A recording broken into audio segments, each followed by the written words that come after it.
So, Humbug, let's talk about my favorite new show. Well, it's not actually a new show. It's been out because it's in season number 2. And it is called A Million Little Things. The creator is well, not creator. I think he's like the producer or something like that. But his name is DJ Nash. And he has done a lot of other movies and television shows. But A Million Little Things, let's talk about it because I'm going to give you a brief synopsis. Oh my God. Y'all, it's like a pound of weed coming out that car.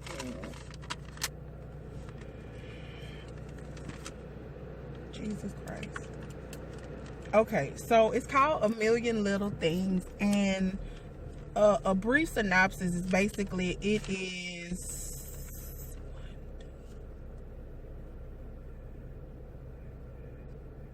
it's like 4 friends, if I'm not mistaken. It has to be. Yeah, it's 4 friends, and one of the friends decided that he would commit suicide. And listen, it's a whole bunch of dynamics to the show. I would encourage anyone, because you know what, I was diagnosed with depression, and it actually has helped me walk through it because of the character Romeo. Is his name Romeo? I think it is Romeo, or Rome or something like that, but that's his real name too. It's crazy. Yeah, I'm so shiny, but don't worry about it. Don't listen to that. Don't pay attention to that. So I wrote down actually 15 things that this show has actually helped me, and I want to thank all of the actors, because every actor brings an aspect.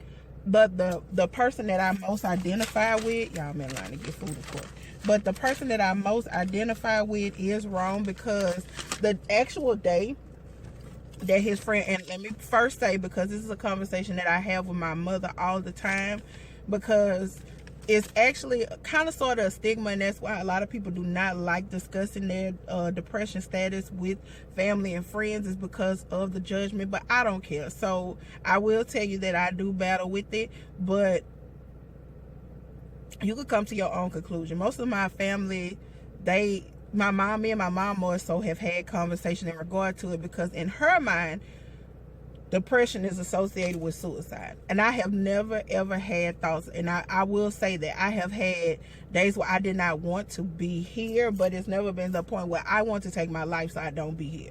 It's just days that I just want to check out. When I say check out, it's basically like I just want to get away from people and everything that's associated with people, because sometimes I just don't like people.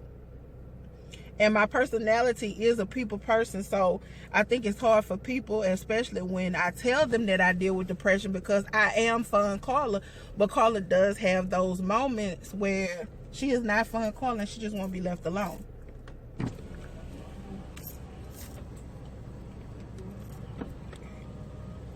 I don't think she's ready for me. So I do have those moments where I won't be left alone. But what I do always talk to my mom, because with a lot of people committing suicide recently, you know, that's one of the things, because she always wants to talk. Well, we always have had an open relationship and talking. Not always, but for the most part, we have.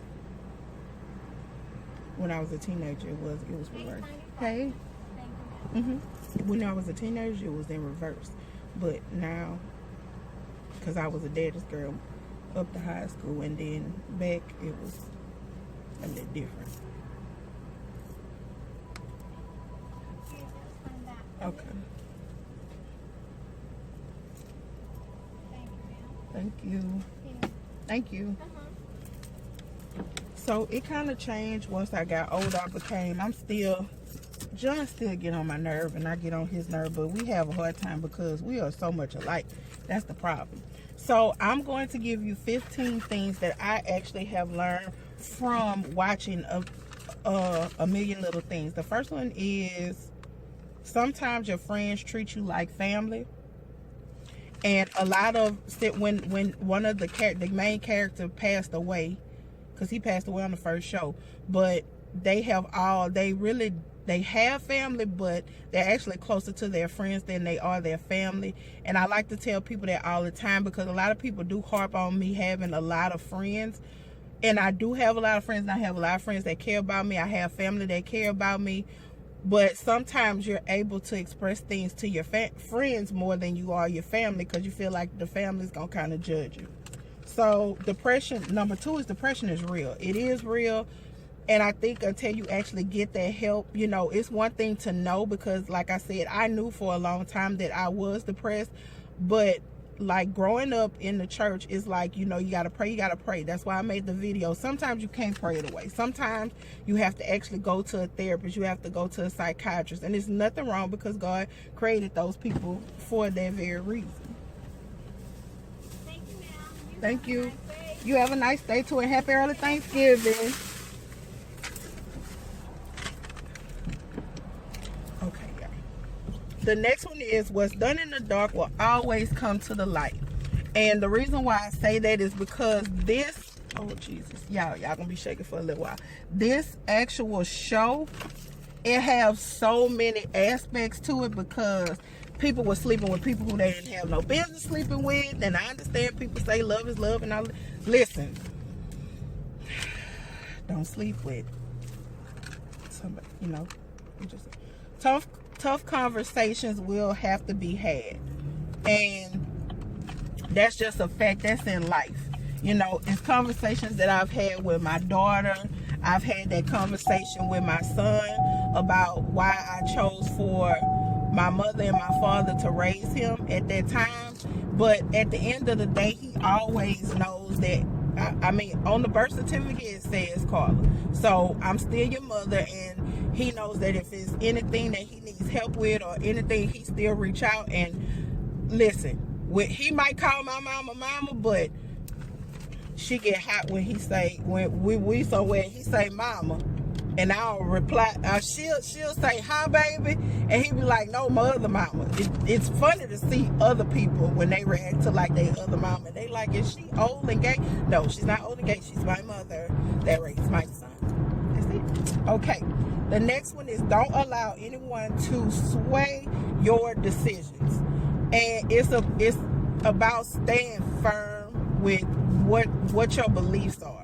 Standing in your own truth. You know, don't let nobody tell you what to do with your life, because at the end of the day, it's your life. So if you do it, and sometimes people, and I think that's probably a double-edged sword, because sometimes people can make you see things from another aspect, which is also good. So if someone is able to show you another way of thinking, that's never a bad thing, and I encourage that as well.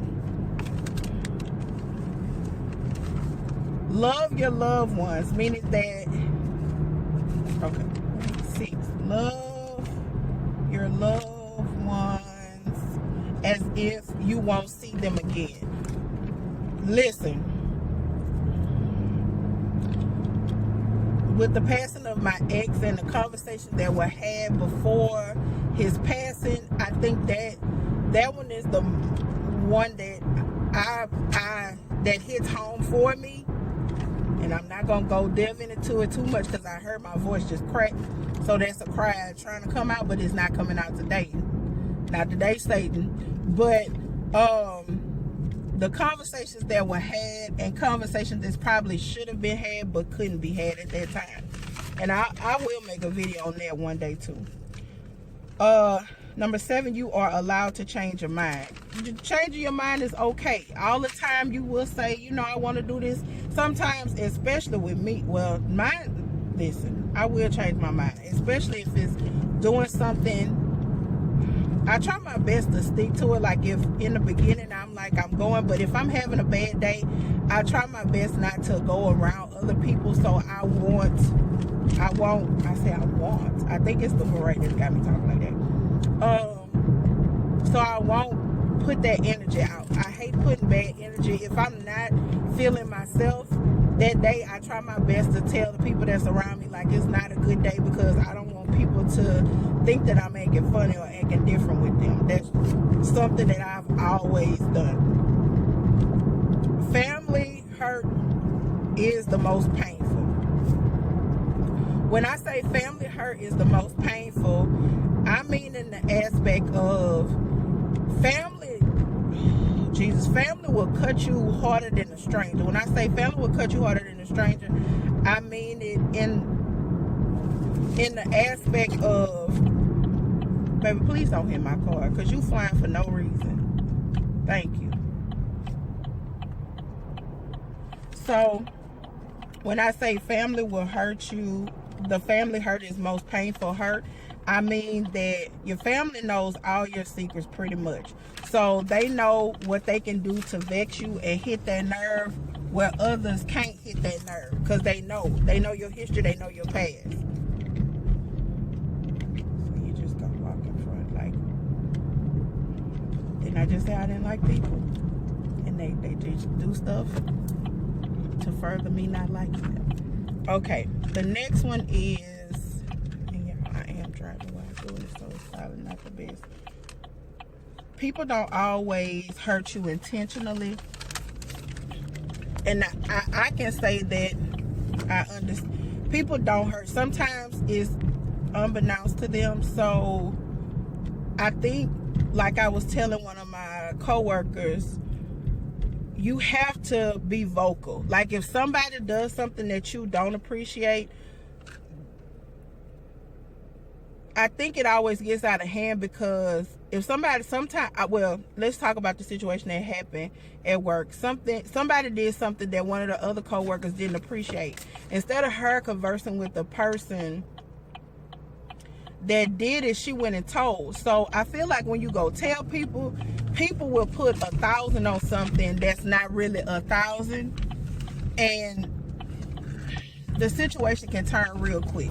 So that's my thing when I say people don't do things. And some people actually don't know, because it was a situation that happened at work where the coworker did something to the other coworker. I noticed it, but I think it's a generational thing, because I see that the younger people, and I'm not that old, I'm only 38, but like the kids that are like 18 and 17 and 18 and in their like early 20s, they tend to play a lot more. Like we'll joke, but I think the older people, we don't get their jokes, so that's why it comes off as disrespect.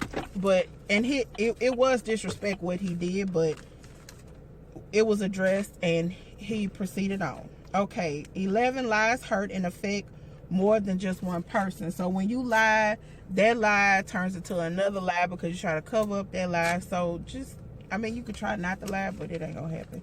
Just because you are depressed doesn't mean you are suicidal.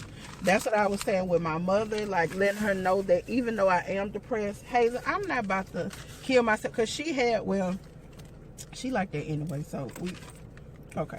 13, seeking therapy is okay. Like I said before, that's what God puts those people there for you to go and be able to talk to someone and work things out, because certain things that you could tell your therapist and psychiatrist, you just don't feel comfortable talking to your people about it. Okay, 14, forgive yourself. Enough said, forgive yourself. We're harder on ourselves than we should be, so forgive yourself. Last but not least, you just want the hurt to stop. You don't want to die. And that came from Miss Iyanla Vanzant. She was talking, it was one of her Fix My Lives, and it was a young man who was saying that he always thought about killing himself. And she told him, she's like, baby, you don't want to die. And he was like, yeah, I want to die. She said, no, baby, you don't want to die. You just want the pain to stop. And that's what I mean when I say that everybody who has depression does not want to die. You just either want that pain to suppress at that time, or just another way, another outlet. It's hot.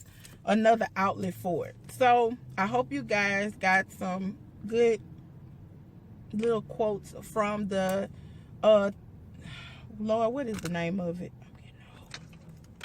And I just brought it up. A Million Little Things. Like they said. I love you guys. Thank you guys for watching. And love, when I look at you, I see my reflection. So I offer my love, affection, and protection.